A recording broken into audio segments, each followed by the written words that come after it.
ಅಪಾಯಕಾರಿ ನಕಲಿ ತುಪ್ಪ ಮಾರೋ ಆ ಖದೀಮರನ್ನ ಸುಮ್ಮನೆ ಬಿಡಕ್ಕಾಗುತ್ತಾ? ಖಂಡಿತ ಸಾಧ್ಯ ಇಲ್ಲ. ಯಾಕಂದ್ರೆ ಅವರು ನಮಗೆ, ನಮ್ಮ ಮಕ್ಕಳಿಗೆ ಕೊಡಬಾರದ ಕಾಯಿಲೆ ಕೊಡ್ತಿದ್ದಾರೆ.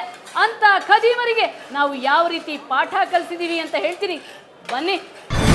ತಮಿಳುನಾಡಿನಿಂದ ಬರುತ್ತೆ ನಕಲಿ ಬೆಣ್ಣೆ. ಬೆಣ್ಣೆಗೆ ಕೆಮಿಕಲ್ ಬೆರೆಸಿ ದಂಧೆ. ಹೌದು, ನಮ್ಮ ರಾಜ್ಯದಲ್ಲಿ, ಅದರಲ್ಲೂ ಮುಖ್ಯವಾಗಿ ರಾಜಧಾನಿ ಬೆಂಗಳೂರಲ್ಲಿ ಇಷ್ಟೊಂದು ದೊಡ್ಡ ಪ್ರಮಾಣದಲ್ಲಿ ನಕಲಿ ತುಪ್ಪದ ದಂಧೆ ನಡೆಯುತ್ತಿದೆ ಅಂದ್ರೆ ಅದಕ್ಕೆ ಮುಖ್ಯ ಕಾರಣ ತಮಿಳುನಾಡಿನಿಂದ ಅಕ್ರಮವಾಗಿ ಬರುತ್ತಿರೋ ನಕಲಿ ಬೆಣ್ಣೆ.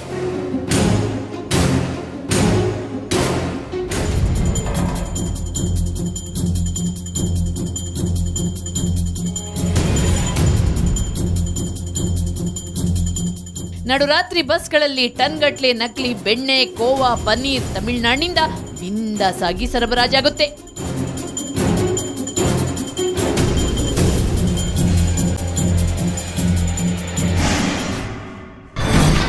ಊಟಕ್ಕೆ ಯೋಗ್ಯವಲ್ಲದ ತುಪ್ಪ. ಅಚ್ಚರಿಯ ಸಂಗತಿ ಅಂದ್ರೆ ಊಟಕ್ಕೆ ಯೋಗ್ಯವಲ್ಲದ ತುಪ್ಪ ಅಂತ ಸ್ಟಿಕ್ಕರ್ ಹಾಕಿದ ನಕಲಿ ತುಪ್ಪ ಬೆಂಗಳೂರಿನ KR ಮಾರುಕಟ್ಟೆಯ ಹೆಚ್ಚಿನ ಅಂಗಡಿಗಳಲ್ಲಿ ಮಾರಾಟವಾಗ್ತಿದೆ. ಈ ತುಪ್ಪದ ಗುಣಮಟ್ಟ ಯೋಚಿಸಿಯೇ ನಮಗೆ ಶಾಕ್ ಆಯಿತು. ಎಷ್ಟಂದ್ರೆ ಸರ್ ಇದು? 90 ರೂಪಾಯಿ. ಇವಾಗ ಮಕ್ಕಳಿಗೆಲ್ಲ ಕೊಡ್ಬೋದಾ ಇದು? ನಿಮ್ಗೆ ಏನು ಕೇಳಿ? ಇದು ದೇವಸ್ಥಾನಕ್ಕೆ ಸರ್, ಪ್ರಸಾದಕ್ಕೆಲ್ಲ ಸಜ್ಜಿಗೆ ಮಾಡಬೇಕಲ್ಲ ಸತ್ಯನಾರಾಯಣ ಸ್ವಾಮಿ ಪೂಜೆಗೆ. ಪ್ರಸಾದಕ್ಕಾದರೆ ಹಾಕಿ ಸರ್, ಮಕ್ಕಳಿಗೆಲ್ಲ ಸ್ವಲ್ಪ ನೋಡಿ ತಿನ್ನಿಸ್ಬೇಕು. ಯಾಕಂದರೆ ಇದು ಅಷ್ಟು ಪ್ಯೂರ್ ಅಲ್ಲ. ಹೌದಾ? ಹಾಂ. ಪ್ಯೂರ್ ಅಲ್ಲ ಅಂದರೆ ಯಾವ ಥರ ಸರ್, ಏನೇನು ಹಾಕ್ತೀರ ಸರ್? ನಿಮ್ಗೆ ಯಾಕೆ ಸರ್ ಬೇಕು ತಾನೇ ತೊಗೊಂಡು? ಅಲ್ಲ ಬೇಕಾಯಿತು. ಹಾಂ, ಯಾಕಂದರೆ ದನದ ಕೊಬ್ಬು ಕೆಮಿಕಲ್ ಎಲ್ಲ ಯೂಸ್ ಮಾಡ್ತೀವಿ. ಇಂಥ ಅಪಾಯಕಾರಿ ತುಪ್ಪ ಮಾರಿ ಕನ್ನಡಿಗರ ಆರೋಗ್ಯದ ಜೊತೆ ಚೆಲ್ಲಾಟ ಆಡುತ್ತಿರೋರಿಗೆ ತಕ್ಕ ಪಾಠ ಕಲಿಸಲು ನಾವು ನಿರ್ಧರಿಸಿದೆವು. ಈ ನಕಲಿ ದಂಧೆಕೋರರ ಬಗ್ಗೆ ಆಹಾರ ಸಂರಕ್ಷಣಾ ಇಲಾಖೆಯ ಉಪ ಆಯುಕ್ತ ಡಾಕ್ಟರ್ ಹರ್ಷವರ್ಧನ್ ಅವರಿಗೆ ಮಾಹಿತಿ ನೀಡಿದ್ವಿ. ತಕ್ಷಣ ಕಾರ್ಯಪ್ರವೃತ್ತರಾದ ಅವರು ಆಹಾರ ಸುರಕ್ಷತಾ ಅಧಿಕಾರಿ ಡಾಕ್ಟರ್ ಮಹೇಶ್ ಅವರ ನೇತೃತ್ವದಲ್ಲಿ ಅಧಿಕಾರಿಗಳ ಒಂದು ದೊಡ್ಡ ತಂಡ ರಚಿಸಿದ್ರು. ನಕಲಿ ತುಪ್ಪ ಮಾರಾಟಗಾರರ ಅಡ್ಡಗಳ ಮೇಲೆ ದಾಳಿಗೆ ರೆಡಿಯಾದ್ರು.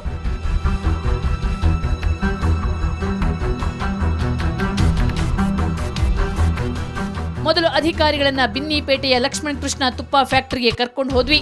ಅಲ್ಲಿ ದಾಳಿ ನಡೆಸಿದ ಅಧಿಕಾರಿಗಳು ಫ್ಯಾಕ್ಟರಿ ಮಾಲೀಕ ಜಯಪ್ರಕಾಶ್ನಿಂದ ಆಹಾರ ಸುರಕ್ಷತಾ ಪರವಾನಗಿ ಕೇಳಿದ್ರು. ಆದರೆ ಆತನ ಬಳಿ ಅದು ಇರಲಿಲ್ಲ. ಅಲ್ಲದೆ ಈ ಫ್ಯಾಕ್ಟರಿಯಲ್ಲಿ ಆಹಾರ ಸುರಕ್ಷತಾ ನಿಯಮಗಳನ್ನು ಗಾಳಿಗೆ ತೂರಿ ದಂಧೆ ನಡೆಸಲಾಗುತ್ತಿರುವುದು ಗಮನಕ್ಕೆ ಬಂತು.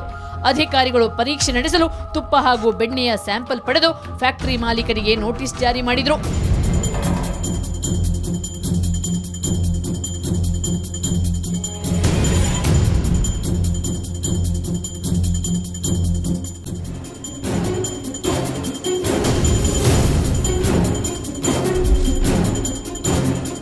ದಾಳಿ ಮುಂದುವರಿಸಿದ ಅಧಿಕಾರಿಗಳು ಮನೆ ಮನೆಗಳಿಗೆ ನಕಲಿ ದೇಸಿ ತುಪ್ಪ ಮಾರುತ್ತಿದ್ದ ವೆಂಕಟಾಚಲನನ್ನ ವಶಕ್ಕೆ ಪಡೆದುಕೊಂಡ್ರು.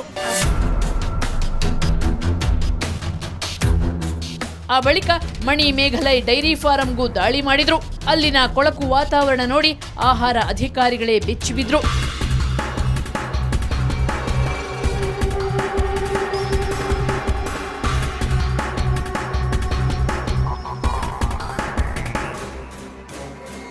ಅಂಗಡಿ ಮಾಲೀಕನ ಬಳಿ ತುಪ್ಪ ಮಾರಾಟದ ಪರವಾನಗಿ ಕೇಳಿದಾಗ ಆತ ಆಹಾರ ಸುರಕ್ಷತಾ ಅಧಿಕಾರಿಗಳ ಮೇಲೆಯೇ ವಾಗ್ದಾಳಿ ನಡೆಸಲು ಪ್ರಾರಂಭಿಸಿದ.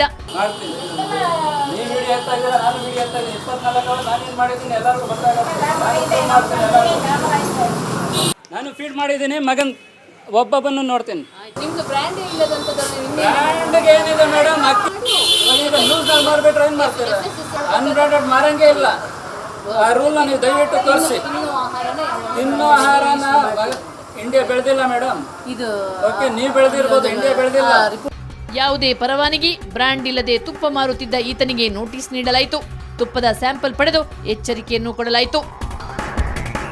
ವಿಷ ಆಹಾರ ಮಾಫಿಯಾದ ಹೆಡೆಮುರಿ ಕಟ್ಟೋ ಕೆಲಸವನ್ನ ಆಹಾರ ಸುರಕ್ಷತಾ ಅಧಿಕಾರಿಗಳು ನಿರಂತರವಾಗಿ ನಡೆಸುತ್ತಿದ್ರೆ ಕಲಬೆರಕೆ ಮಾಫಿಯಾದ ಅಟ್ಟಹಾಸಕ್ಕೆ ಸ್ವಲ್ಪವಾದರೂ ಬ್ರೇಕ್ ಹಾಕಬಹುದು. ನಮ್ಮ ಜನರ ಆರೋಗ್ಯವನ್ನು ಕಾಪಾಡಬಹುದು.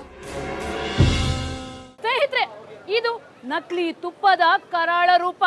ಇಂಥ ಅನೇಕ ಖದೀಮರು ನಮ್ಮ ಮಧ್ಯೆ ಇದೇ ರಾಜಧಾನಿಯಲ್ಲಿ ತುಪ್ಪ ಮಾರ್ತಿದ್ದಾರೆ, ಜನರಿಗೆ ವಿಷ ಉಣಿಸ್ತಿದ್ದಾರೆ. ಇಂಥ ಖದೀಮರಿಗೂ ತಕ್ಕ ಪಾಠ ಕಲಿಸಲೇಬೇಕಾಗಿದೆ. ಈ ಕೆಲಸನ ನಮ್ಮ ಆಹಾರ ಸುರಕ್ಷತಾ ಅಧಿಕಾರಿಗಳು ಮಾಡ್ತಾರೆ ಅನ್ನುವಂಥ ವಿಶ್ವಾಸ ನಮಗಿದೆ. ಇದು ಈ ಹೊತ್ತಿನ ಕವರ್ ಸ್ಟೋರಿ.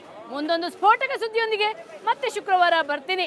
ಅಲ್ಲಿವರೆಗೆ ನಿಮ್ಮ ಸುತ್ತಮುತ್ತಲೇನಾದರೂ ಅಕ್ರಮ, ಅನಾಚಾರ, ಭ್ರಷ್ಟಾಚಾರ ನಡೀತಿದ್ರೆ ನಮ್ಮ ಈ ವಿಳಾಸಕ್ಕೆ ಬರೆಯಿರಿ. ಕವರ್ ಸ್ಟೋರಿ ವಿಭಾಗ, ಸುವರ್ಣ ನ್ಯೂಸ್ 24/7, ನಂಬರ್ 36, ಕ್ರೆಸೆಂಟ್ ರಸ್ತೆ, ಶಿವಾನಂದ ಸರ್ಕಲ್, ಬೆಂಗಳೂರು 1. ನಮ್ಮ ಇಮೇಲ್ ವಿಳಾಸ coverstory@suvarnanews.in.